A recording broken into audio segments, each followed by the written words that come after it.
Hi, everybody.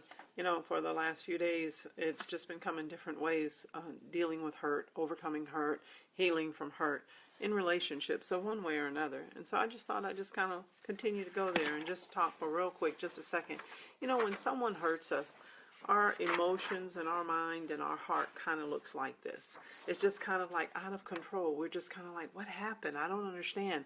You know, our pastor just taught us that hurt is a legitimate response whenever you're disappointed. When something happens that you didn't expect, something happens and it hurts you, and it's a legitimate response because we have feelings. There's no doubt about it. But it's like it becomes confusing because you didn't expect that. You know, if I expect you to do something that's wrong, then whenever you do it, I'm not surprised and I'm not hurt and I'm not caught off guard because I knew that you were going to do that because that's what I expect of you. But hurt comes whenever something happens contrary to what we think or what we expect, that it happens to us, and it hurts, and it's like I said, it's a legitimate, it's honest. We hurt, and even though we're Christians, those of us who are Christians, that doesn't negate that we hurt, that we are still hurt. But you know what? I find that most people don't mean to hurt us, but that doesn't take away the fact that we are hurt. But you know what will help with the hurt? When we forgive.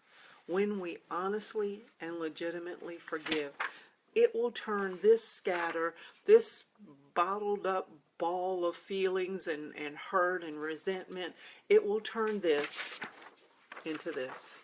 It's a clean slate. Whenever I make a decision and say, you know what, even if you never say I'm sorry, I'm going to forgive you. Even if you're not sorry, even if you don't choose to realize and recognize that you hurt me, I'm going to forgive you. Not for you, but I'm going to forgive you for me. Because this is a painful way to live. This becomes confusing. This becomes just really painful. And then I begin to resent. And then whenever I think about you and what you did, then this just gets worse and worse. But when I forgive, when I choose to forgive, I give a clean slate. Not just to you, but I give a clean slate to me. Now listen to this. Unconditional forgiveness, forgiving, does not mean that I unconditionally trust you again. It just means that I choose to not allow what you did or what you said to have an effect in my life.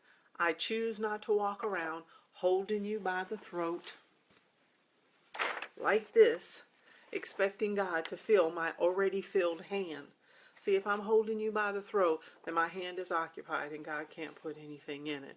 And I'm not just talking about money, I'm talking about other things. How can I raise my hands to God with your throat in my hand? Forgiveness will free me. Gives me a clean slate. And you know what? I so want to live free. I don't know about you, but it just feels better. This is Sabrina with your Night-Night Nugget, turning this to this in every situation that I can. Night-night.